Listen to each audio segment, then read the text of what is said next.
Krishna Hare Hare Hare Ram Ram Ram Hare Hare Hare Krishna Krishna Krishna Hare Hare Hare Rama Rama Rama Hare Hare Jaya Gauranitai Gauranitai Gauranitai Jaya Gauranitai Jaya Radha Madhava Radha Madhava Radhe Radhe Jaya Radhe Jaya Radhe Jaya Radhe Jaya Shri Radhe Jaya Jaya Prabhupada Prabhupada Prabhupada Jaya Jaya Prabhupada Jaya Jaya Gurudev Gurudev Gurudev Jaya Jaya Gurudev Nitai Gaura Hari Bol Gaura Hari Bol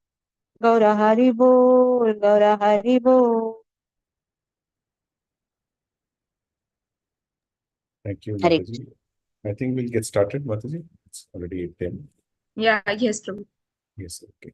Start. Prabhu, I'll make you a host and then I'll Yes. leave. Yes, Mataji, please. Thank you, Mataji, again for your kirtan.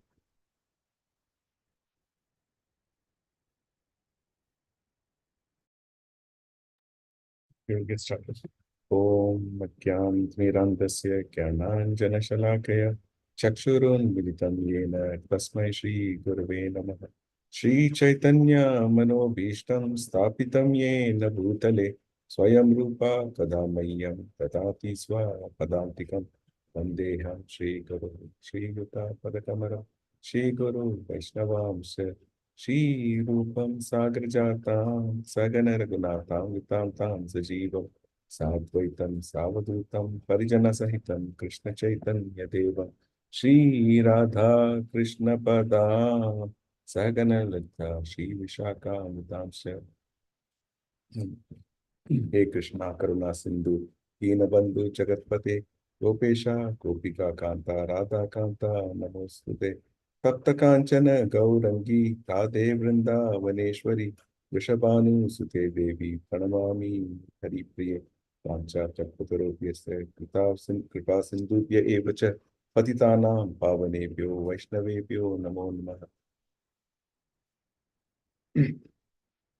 Jai Shri Krishna Chaitanya Prabhu Nityananda Shri Advaita Gadadhara Shivasadi Gaura Bhaktavrinda Hare Krishna Krishna Krishna Hare Hare Hare Rama Rama Rama Hare Hare. Thank you so much for coming over for this Shrimad Bhagavatam class this evening. I'll share my screen shortly. We will continue from 4.19.26 up to 30. Share my screen.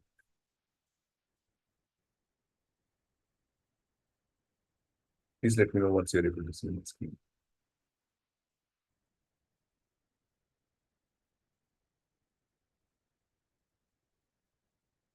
Is it visible on my screen?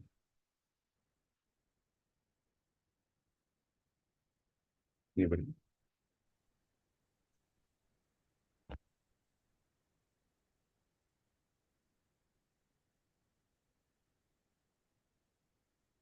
Is my screen visible? Yes, Prabhuji. Okay, thank you so much. Prabhuji, letters font is slow, small. Now, is it better? Oh, yes. Okay. Well, more than enough. Okay, thank you for your side. Om Namo Bhagavate Vasudevaya. Shall I read, Prabhuji? Yeah, I'll finish the recitation and then you can read the shloka again. Tad abhigyaya bhagavan kritu parakramaha indraya kupito banam adatto karmukaha. You can recite the shloka also because it's very beautiful. If anybody wants to repeat the shloka, please go ahead. Tad abhignaya bhagavan prutuhu prutuparakramaha indraya kupito banam adatto jata karmukaha. Correct. Shall I translation, Prabhuji? Yes. Translation by A.C. Bhakti Vedanta Prabhupada ki jai. Maharaja Prithu, who was celebrated as very powerful, immediately took up his bow and arrows and prepared to kill Indra himself, because Indra had introduced such irregular sannyasa orders. Hare Krishna Prabhuji. Pranams Prabhuji. Thank you, Prabhu. Anybody wants to read the purport?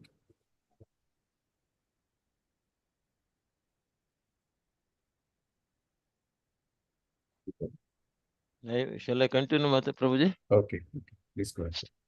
Purport by A.C. Bhakti Vedanta Prabhupada ki jai. It is the duty of the king not to tolerate the introduction of any irreligious systems. Since King Prithu was an incarnation of the Supreme Personality of Godhead, certainly his duty was to cut down all kinds of irreligious systems.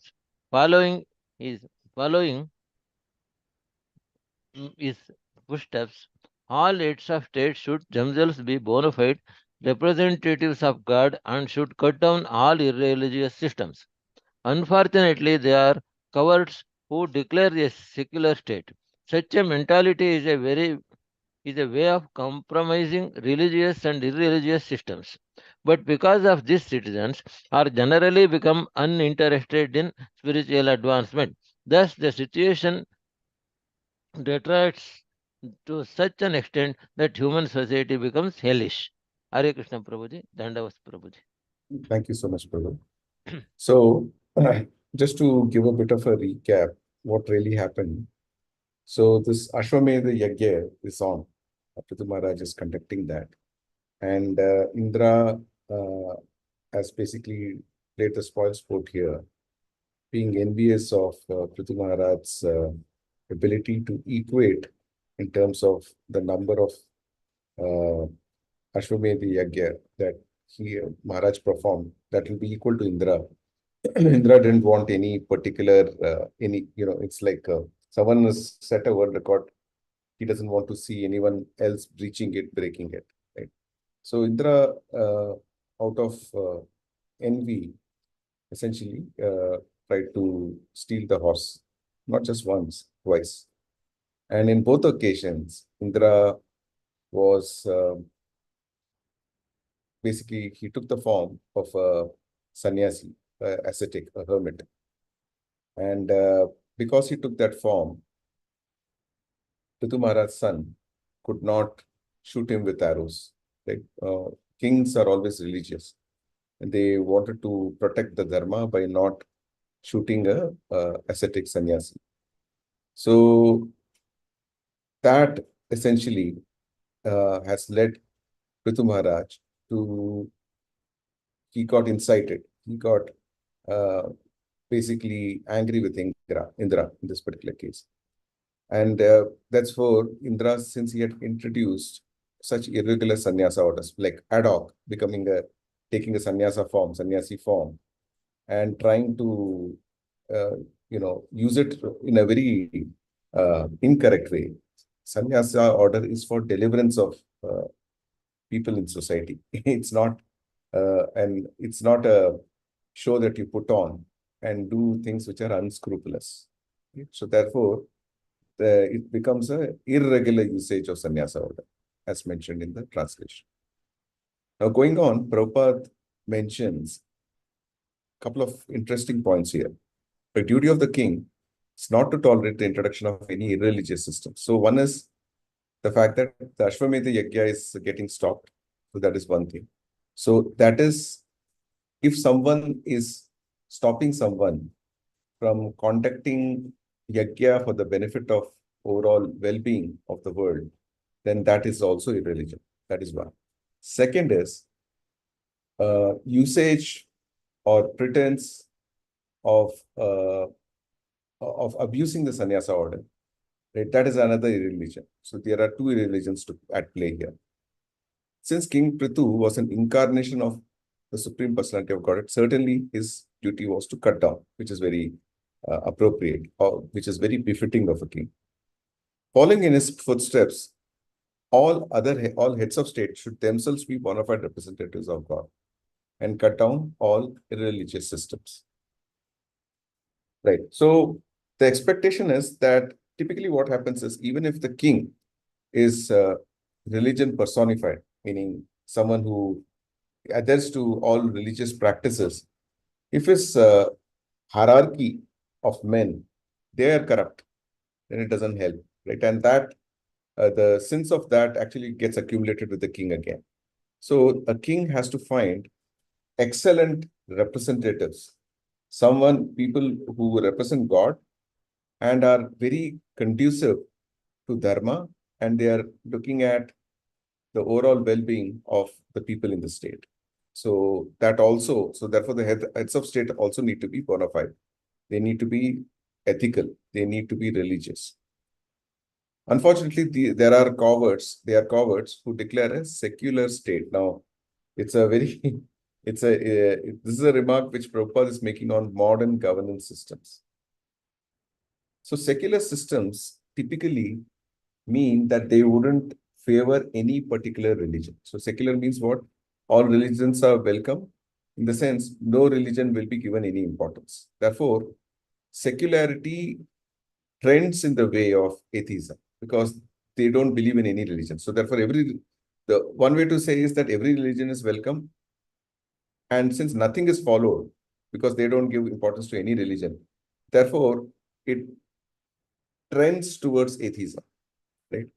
So when a society becomes secular, religion, since they don't believe in religion, irreligion starts to peak in such societies. And that leads to a mentality, as Prabhupada says in the next line. It leads to a mentality of compromising religious and irreligious, compromising religious systems and harbor irreligion, right? But because of this, citizens are generally becoming uninterested in spiritual advancement. So, as they say, the leader defines the behavior of the masses. We all always look for leaders who exemplify great values, great ethics, who stand by the words, who speak what they do what they speak. They have high ethical and moral character. Right? Everybody wants to see such people, such leaders who exemplify such behavior. When they see such behavior, there'll be some percentage of people among the masses who get inspired and they will go follow the footsteps of the leader. Of course, not everybody is going to do that. It's well understood. But that drives the appropriate behavior among the masses, right? And when masses are ethical, the masses are honest, they are law-abiding, they are religious, automatically the enforcement systems in the society, the law enforcement systems, the judiciary systems, they are not taxed so much. Like, for example, if you consider the case of India today, the court cases in judicial systems are running into, like, there are cases which are pending for last 10 to 15 years. In fact, people give up lives not being able to receive justice. The jails are full of people, right? So, defining a good character across society is the most durable and permanent way of fixing problems, right, that can come up. So therefore, as a leader, as a ruler, exemplifying the right character, making sure he's orchestrating the right policies through his army of men is very crucial for the prosperity of a kingdom. Now, because things are secular, because irreligion is at its peak, it leads to hellish conditions for the human society. For example, a person who abuses women and he can get away, right, with minimum punishment or no punishment. And what happens is it gradually leads to when there is abuse against women, when they are disrespected, the whole society goes in a downward path. We've seen certain pockets of some of the Islamic countries where there's a rapid abuse against women, and we see very clearly the conditions they are living in. Right? So there is case in point, and one can actually see this in real life. Right? So it is important that one essentially basically keeps up with good religion, keeps up faith in Lord, promotes God consciousness. Now, the problem today in society is generally religion is seen as uh, fanaticism, right? People see if you are part of a religion, then you are against another religion, right? And therefore, the general outlook in the society is that you should basically not show your religion in a common area, in a common place, so that people don't form an opinion about you, because they think that you have formed an opinion about people in general. And there is another thing, that when religion is rampant and it is properly followed, like a religion like Vaishnavism, right, or Krishna consciousness, which is which is in the best interests of everyone in this world and for the generations which are yet to come, for which the foundation is laid by this generation, right?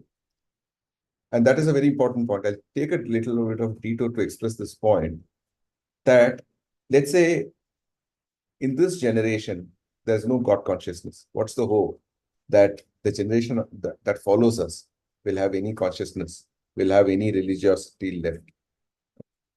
So we need to be promoters, we need to be law abiders, in the sense we need to carry the mood of Srila Prabhupada so that our generations can follow, and therefore religiosity and dharma can stay in this society. Now, Prabhupada, when he's, a couple of episodes where Prabhupada used to be extremely patient, tolerant about some of the things that his disciples did. Like, for example, there's one Shamsundar Prabhu, one of Prabhupada's disciples, who was known for his craft of carving. And he was very keenly carving out the forms of Jagannath, the trio of Jagannath, Baldev, Subhadra. So he was carving out Jagannath there. And Prabhupada happened to visit him. And this Prabhuji, Shamsundar Prabhu, had a habit of smoking. And while he was carving the form of Jagannath, Prabhupada happened to visit him. And he was shocked actually for a moment, because the cigarette was just on at the head of Jagannath, while Jagannath was being given shape through carving. So Prabhupada didn't go violent, right? He understood that disciples needed some time to understand the real mood of this movement. And he very in a very nice manner, he just mentioned that, please put the pack of cigarettes on the table. So he didn't chide him, he didn't go wild at Shamsundar Prabhu. So that's Srila Prabhupada for us, right? Who essentially, and that's why this movement is phenomenally successful, because the Acharya is personifying high level of tolerance, he's passing the right message, and he's an example by himself, right? And Prabhupada, during the time when world was only talking about politics, economic affairs, hunger, Prabhupada took the moment to spread a movement which is completely based on what's the ultimate good for all of us. Right?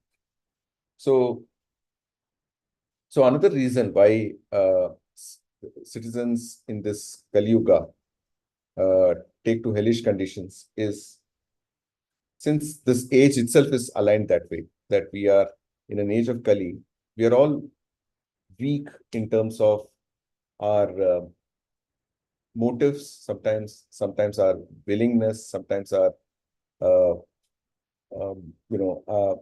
keeping up values, right? That's a general thing. I'm not saying this group, but generally people in society, They give in easily to lust. They give in easily to any little provocation that may come their way, because all of us are staying in Kali Yuga. So there's another interesting thing that Srila Prabhupada said about Kali Yuga, now that we are talking about Kali Yuga, that only if a person is very, very, very sinful, he used 3 variants, that he would be born in Kali Yuga, right? And that's very true. This is just 5,000 years into Kali Yuga. We have 4,27,000 more years to go. And we are already seeing this society is degraded so much. Now it's because of Acharyas like Srila Prabhupada that Kali Yuga has become a yuga of hope for all of us. And we are all able to take up the process of bhakti and slowly transition into eventually the ultimate motive, the ultimate goal, which is Krishna Prema. And that's also because Chaitanya Mahaprabhu, and it's said that the golden era will continue for close to 10,000 years. So Chaitanya Mahaprabhu was here in this world 500 years back. So give it another 9,500 years. So this golden era of chanting the holy name, spreading the message of Chaitanya Mahaprabhu will continue. And so we are very, very, very fortunate that, as Srila Prabhupada mentioned, the most sinful are born in this era, in this particular age, Kali Yuga age. We are so fortunate that we found an oasis in this whole desert, which is Krishna consciousness. So one time it so happened, Srila Prabhupada, basically, one of the disciples of Srila Prabhupada was saying that I am the most fallen, right? And he made that remark. And Srila Prabhupada said that you're not the most of anything, because there are many people who are either better or worse than us. So there is nothing that we are absolutely bad. So that was pretty interesting.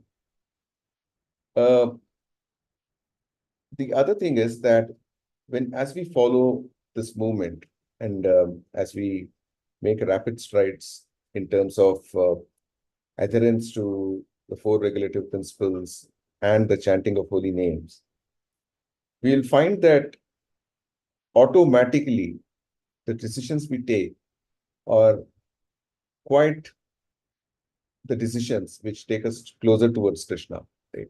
Otherwise, there is every motivation in this world to move away or turn our face away from Krishna. There's enough allurements as we step out. Now, when we implement these 4 regulative principles, we withdraw our senses like Krishna says in Bhagavad Gita, like a tortoise who withdraws his senses when he is actually stepped out. And then we open out our senses when we are in a place like home or temple, right? Where we have to use all our senses in the service of Lord, like eyes to have a darshan of the Lord, nose to smell the flowers of the Lord, hand to do dandavat or to pay obeisances, and legs to walk towards the altar. So, and money or Lakshmi to basically serve the Lord by improving the infrastructure of the temple, and also other services that come our way. So it's a small, I would say, elite in the sense, a group which is definitely having a big umbrella in this reign of Maya. Right? So how do we follow the real religion? Right now, we talked about irreligion here. We talked about secular systems. We talked about general corruption in the society. How do we follow the right religion? One is obviously the Krishna conscious way, but following the teachings of Shrimad Bhagavatam and Bhagavad Gita. And this class that we are all going through is one such attempt that we always stay in the path of religion. Why is Vaishnavism a great religion? Right? The reason it is a great religion is because it answers some basic questions. Who are we? Who's God? what's our relationship with the God, and how do we serve him best? So it answers these 4 or 5 fundamental questions in a manner that even a kid in this movement can actually very, with a lot of confidence, he can take on even a scholar, right? In asking, if someone asks, what do you do as part of ISKCON?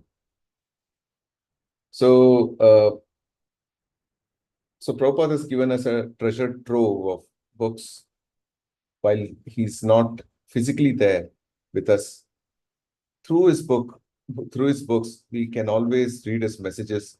And one of famous speakers, His Grace Amarendra Prabhu, says that if we look at every purport that Prabhupada has left us with, you can basically, let's say this is the purport we read, you can actually read invisibly a couple of statements before the purport. It will say, dear, put your name there, dear so-and-so devotee, yours eternal well-wisher, Srila Prabhupada. So if you put this to and from to the purport, it becomes very custom. And that's exactly the most eternal, the best well-wisher has left through as a commentary for all of us to read, appreciate, and lead our lives with.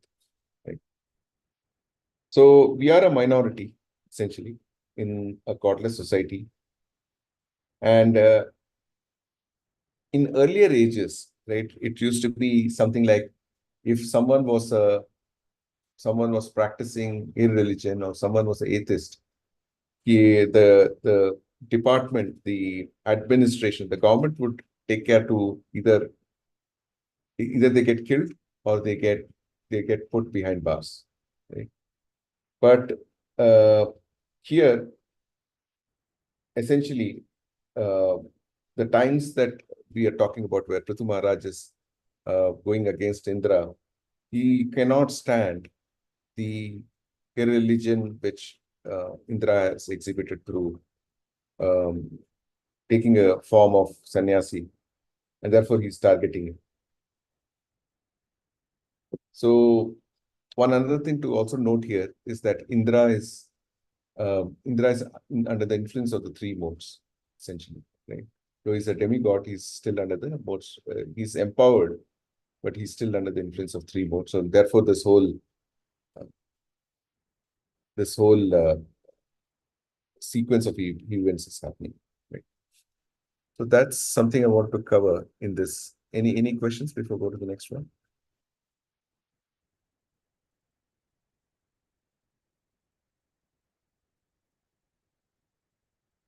I'll read the next one. Tam ritvija sakara vada visanditam vichakshya. Mataji, you have your hand up. You have any question? For reading, Prabhuji, reading. Okay. Tam ritvija sakara vada visanditam vichakshya duspreksham asahya ramhasam nivarayam asur aho mahamate na yujyate tranya vada prachoditat. Read the sloka also, Prabhuji. Yes, Mataji, please go ahead. These shlokas are very purifying. Please go ahead. Samrit vijah shakravada vishanditam vichakshya duspreksham ashakya brahmasam nivarayamasurho mahamate nayujyate tranyavadaha prachodita. Translation. Purport by His Divine Grace Srila Prabhupada ki jai. When the priest and all the others saw Maharaja Prithu very angry and prepared to kill Indra, they requested him, O great soul, do not kill him, for only sacrificial animals can be killed in a sacrifice. Such are the directions given by Shastra. Purport. Animal killing is intended for different purposes. It tests the proper pronunciation of Vedic mantras, and an animal being put into the sacrificial fire should come out with a new life. No one should ever be killed in a sacrifice meant for the satisfaction of Lord Vishnu. How then could Indra be killed when he is actually worshipped in the yajna and accepted as part and parcel of the supreme personality of Godhead?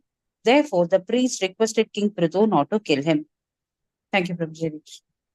Thank you so much, Sindhu Mataji. So here, Srila Prabhupada makes a point that animal killing is intended for different purposes, right? It tests the proper pronunciation of Vedic mantras, and an animal being put into the sacrificial fire should come out with a new life. See, typically in the past, like, animals sacrificed as part of offerings to Kali.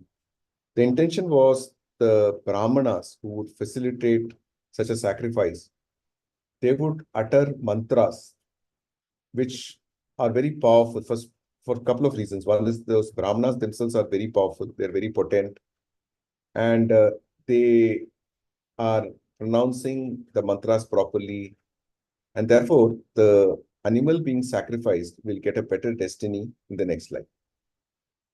But those things don't hold today, right? Because neither the Brahmanas are pure, they are fallen.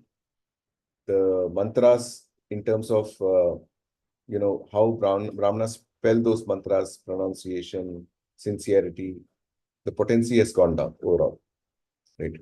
So one should not strive to make any animal sacrifices. Here, the point Prabhupada is also making is, Indra is the beneficiary of this sacrifice, meaning through this sacrifice, one of the persons who will be pleased is Indra.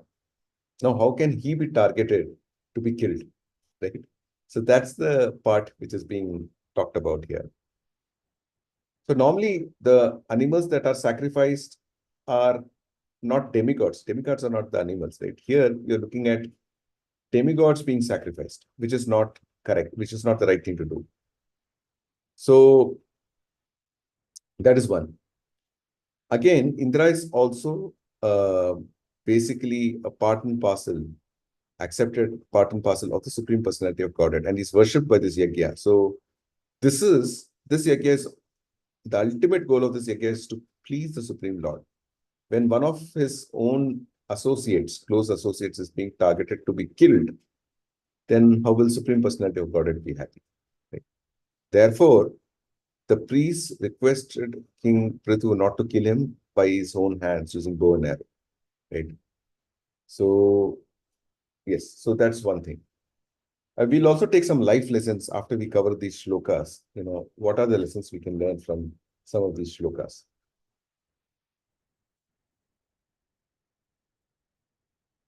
Okay, we'll go to the next one.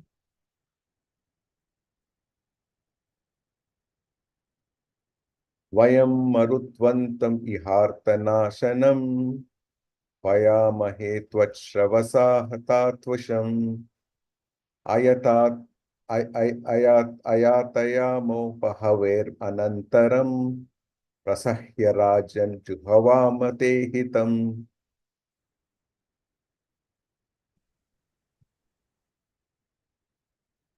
Anybody wants to? Hare Krishna, Prabhuji, may I do? Yes, you can read the shloka also, Mataji. Okay, Prabhuji. Vayam marutvantam ihartanasanam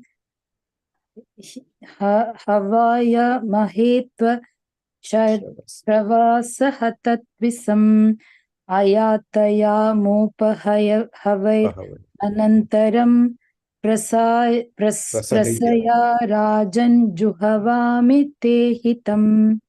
Translation and purport by His Divine Grace A.C. Bhaktivedanta Swami Prabhupada Ki Jai. Dear King, Indra's powers are already reduced due to his attempt to impede the execution of your sacrifice.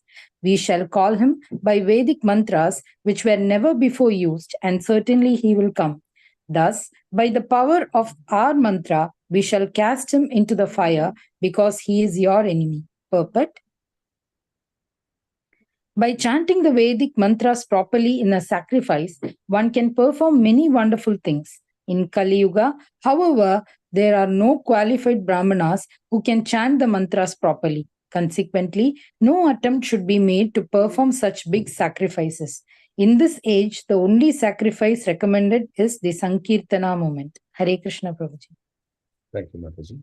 So as we talked about that in Kali Yuga, there are no qualified Brahmins who can chant the mantras properly. Right? So there's also mention here that by chanting the Vedic mantras properly in a sacrifice, one can perform many wonderful things. So there is another case in point here when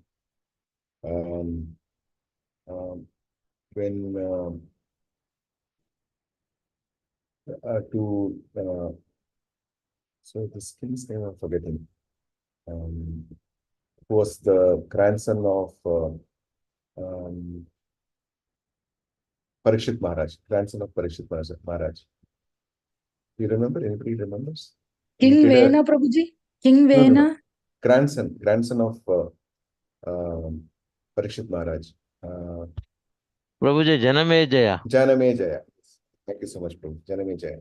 So when Janamejaya was performing a sacrifice, right, he was inviting all the snakes, serpents from the entire world, entire universe to come into the fire. How was that happening? All these serpents were getting pulled like magnet, right? And they were coming and falling into the fire. Interestingly, the whole sacrifice that time was targeted towards whom? Anybody remembers? Who was the beneficiary of that sacrifice in terms of getting into the fire himself? Prabhuji, Narayana only. No. Beneficiary, not beneficiary is the word I used with some sarcasm. What I meant was the whole idea of that sacrifice was to get all the snakes, serpents to get burnt by the fire, yeah? To be burnt in the fire. Therefore, they were coming from all different locations in the world and they were popping into the basically fire sacrifice. So, who was the main personality was supposed to be falling inside the fire? Anybody remembers? Okay, I'll share it here. Basically, it was Takshak. You remember, right? Takshak was when Janamejaya's grandfather, Parikshit Maharaj, he was actually, the whole Bhagavatam has come because Takshak will eventually take the life of King Maharaj Parikshit, right? After 7 days, exactly 7 days, when he put this dead snake on the snake of a sage, right? So while basically when the sacrifice was happening, the Brahmins in the fire sacrifice were calling out for Takshak so that he can come and fall inside the fire of the sacrificial fire, basically. So when they were calling out to him, Takshak took refuge or took the shelter of Indra. He coiled around Indra's throne, right? The throne that he was occupying in Swarga. So when the Brahmins were reciting those prayers, Takshak was getting pulled. Now, since Takshak had coiled around Indra's chair or his throne, Indra was also getting pulled along with him. That is the power of mantras, right? You can get to do anything, provided you do it properly. So now that is not something we can do in today's age. In today's age, what can we do? In private, do japa. In public, do sankirtan. So that's the only sacrifice that's allowed. And our ears are essentially the kund, right? The pits, the fire pits, because we hear the holy name, right? And through mouth, it's the fire that we are saying, we are exhibiting by uttering the Lord's names. So that's the only sacrifice that is allowed in this age. And therefore, we should continue to chant the holy names sincerely. Hare Krishna, Krishna Krishna, Hare Hare, Hare Rama, Rama Rama, Hare Hare. We'll go to the next one. Any questions?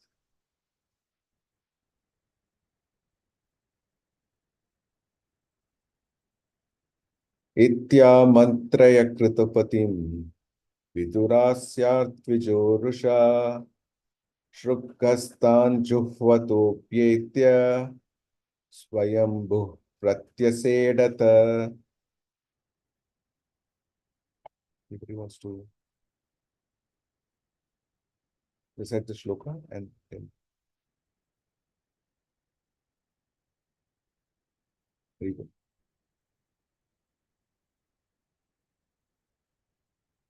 Anyone wants to read the passage, read the shloka itself?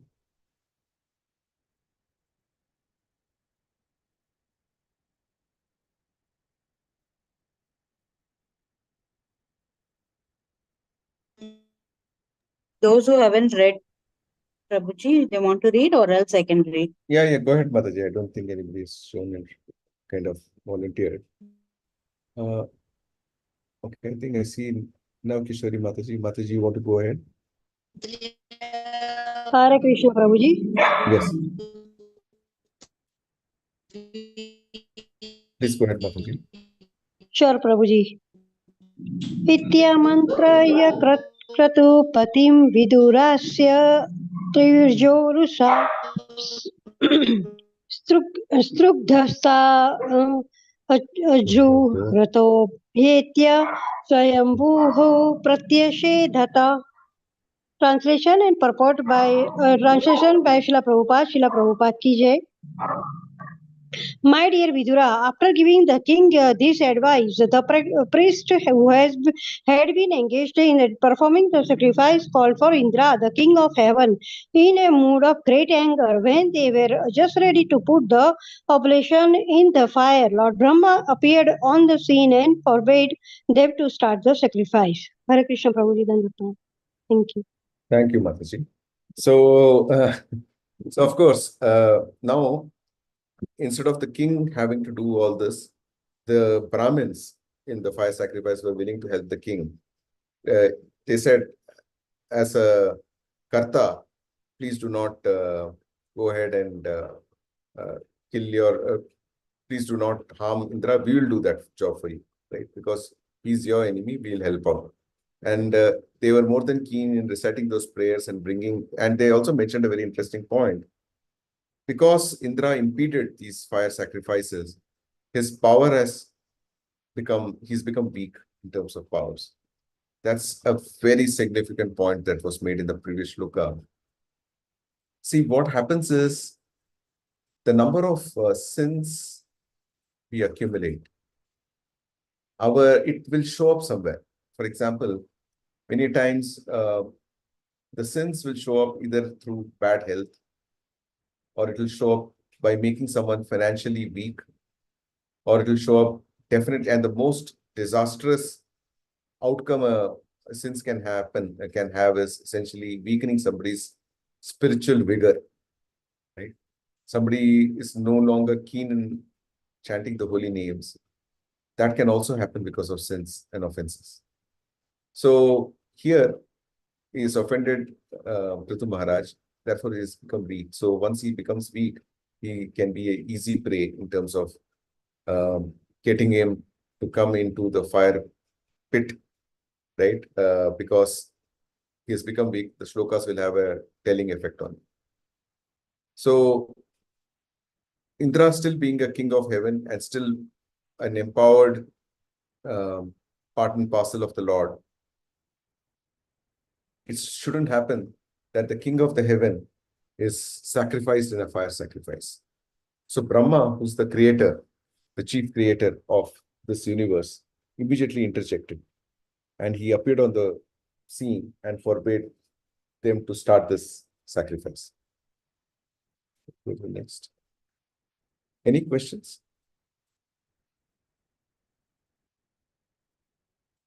Navatyo pavatam indro yadyagyo bhagavat tanuhu yam jigam sata yagyena yasyetas tanavah suraha. Shall I read the translation? Yes. Prabhuji? You can read the shloka also, Mataji. Also, it's okay, Mataji. Don't worry. the only reason I'm encouraging everyone to read the shloka is it has a very good effect on us. Okay. न वद्यो भवताम् इन्द्रो यद् यज्ञो भगवत्तनुः यं जिघां सत यज्ञेन सत यज्ञेन यस्येतस्तनवः सुरः. Translation by Srila Prabhupada. Suraha. Translation by Srila Prabhupada ki jai. Lord Brahma addressed them thus: My dear sacrificial performers, you cannot kill Indra, the king of heaven. It is not your duty. You should know that Indra is as good as the Supreme Personality of Godhead. Indeed, he is one of the most powerful assistants of the Personality of Godhead. You are trying to satisfy all the demigods by the performance of this yajna. But you should know that all these demigods are but parts and parcels of Indra, the king of heaven. How then can you kill him in this great sacrifice? Hare Krishna.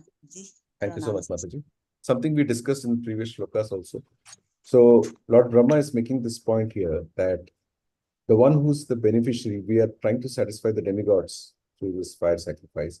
The chief of demigods, you're trying to give him for you are sacrificing him itself. Then what's the purpose of this great sacrifice, right? You're trying to kill him. The beneficiary himself will be sacrificed. Then what's the point? So, so here Brahma is trying to put some logic, some sanity to the whole proceedings so that the right outcomes can happen. So he's stopping the sacrifice itself. Now, why is this? Let's go back, from 26 to 30 and look at some key points here. Now, why is it that Indra is stopping these sacrifices? Obviously, because of envy. Now, envy is one aspect which is going to be very big deterrent even in our bhakti. We will find, envy I used to feel earlier before I came into bhakti was mostly to do with in the material world. When somebody is in possession of some great skill, it could be beauty, it could be money, it could be way of speaking, it could be respect somebody's earned. So that does make people envious that they are not getting the same. But envy also is troubling the devotees who are in spiritual path also. Sometimes what happens is somebody makes rapid progress in spirituality. Right? One is that we look at that person and learn some good skills or good attitude from him in our spirituality. That's absolutely great. But envying that, I don't have it, he has it, and I don't like that he has it. No, that's really envy. So as long as anybody is inspired, like someone is doing chanting very sincerely, we are motivated, we are inspired, great. That's the right attitude. But feeling bad that he's able to chant well, and feeling that he should, and having a wish that shouldn't happen further, is envy. Nobody should harbor such feelings.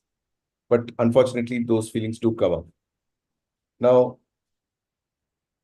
the fact that Chaham and Mameti, which is I and myself, I should only enjoy, nobody else should enjoy. That is envy, right?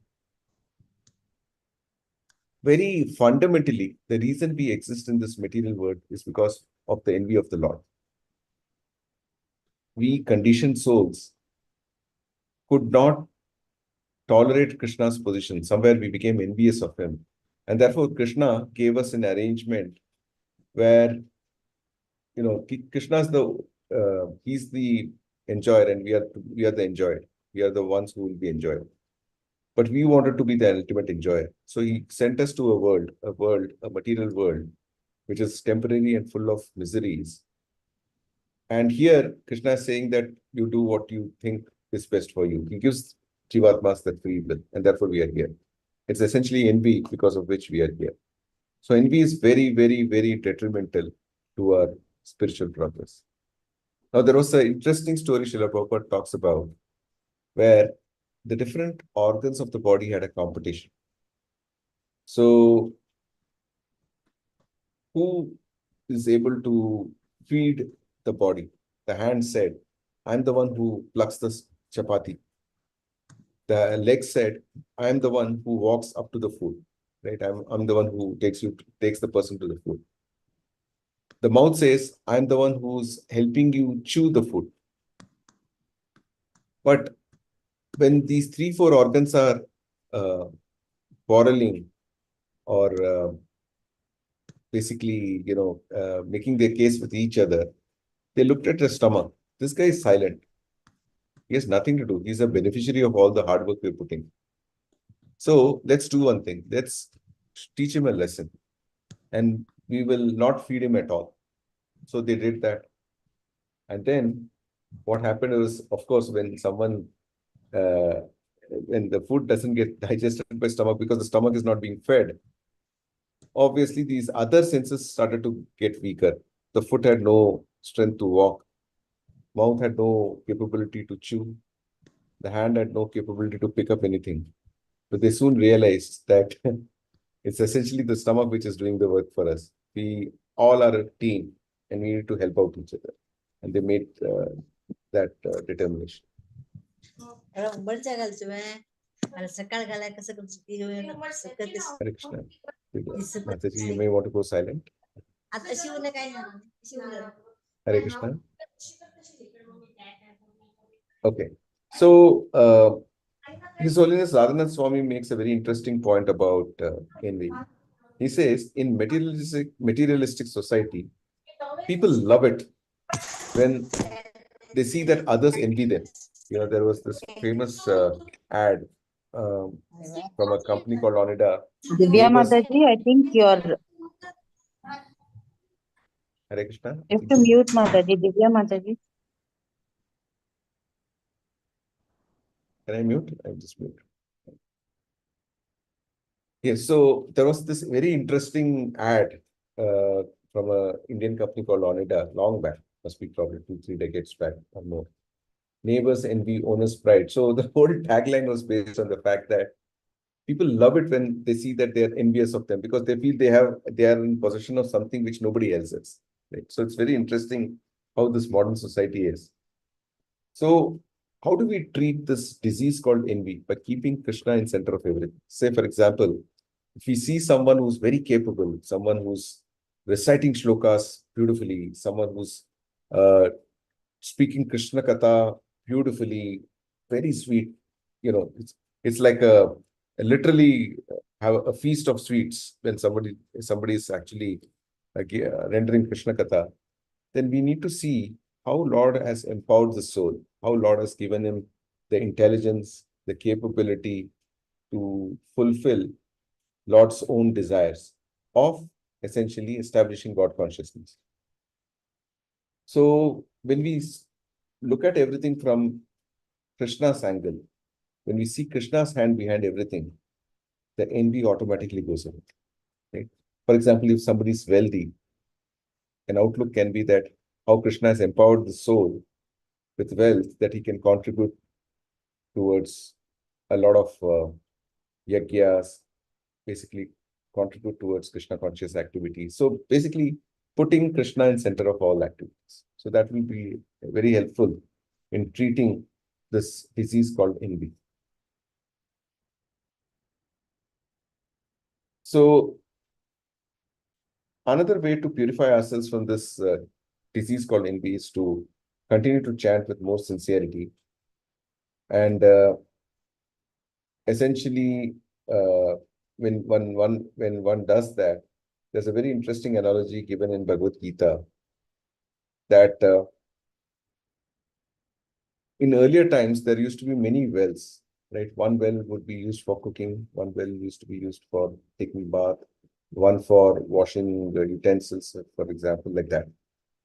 And then there is the utility of these rivers is served by one river, which can be used for all purposes. Like they can take some water from the river and take bath, or if the river is clean enough, you can go to higher parts of the river and use it for drinking also. So essentially, the analogy here is to prove the point that one who understands the purpose of all Vedas, all the sacrifices. What is the purpose of all Vedas? Is to understand Krishna, right? If one understands the purpose of Vedas, which is to understand that Krishna is the sole, he is the sole actor behind all what's happening. The ultimate goal of all the Vedas is to get us closer to Krishna. Once one realizes that, the purpose is realized, automatically the sacrifices are automatically performed. All the sacrifices which are not directly, indirectly related are automatically performed. So this ties back to the river and well example. When one uses the water of a river, it's fit for doing everything else. You don't have to go to separate wells. Similarly, you don't have to have multiple interpretations of Vedas. You simply understand the purpose of these Vedas is Krishna. Right? Once someone understands that, automatically all the other work is done. So, so how do we make our lives perfect and go back to spiritual world? Is to be in the path of bhakti and keep making that endeavor, so that we can one day come out of the cycle of birth and death and find shelter in the lotus feet of the Lord. Oh, that is our endeavor. Another takeaway here is the resiliency demonstrated by King Prithu. The horse not just got stolen once, it got stolen a couple of times. But Maharaj Prithu didn't stop the sacrifice. Similarly, when we are chanting, our mind will get deviated. Most likely it will get deviated.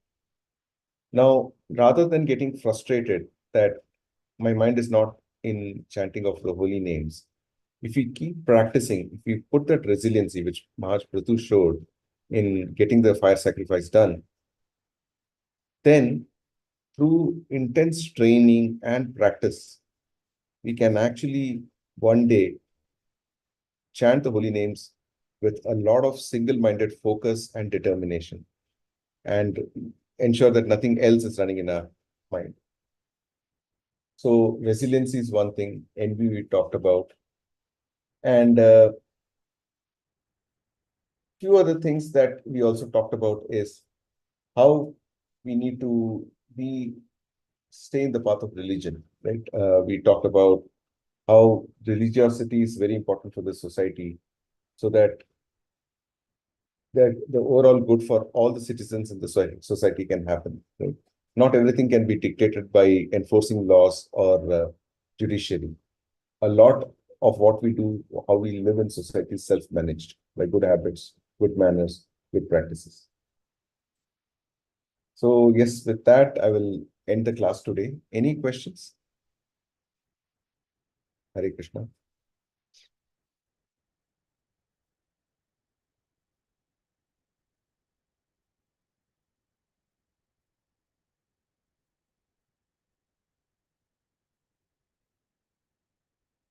Okay. There are no further questions. I'll end the class today. Thank you so much for your patient hearing and the fact that you could give up 1 hour to come for this class. I'm very thankful to each one of you.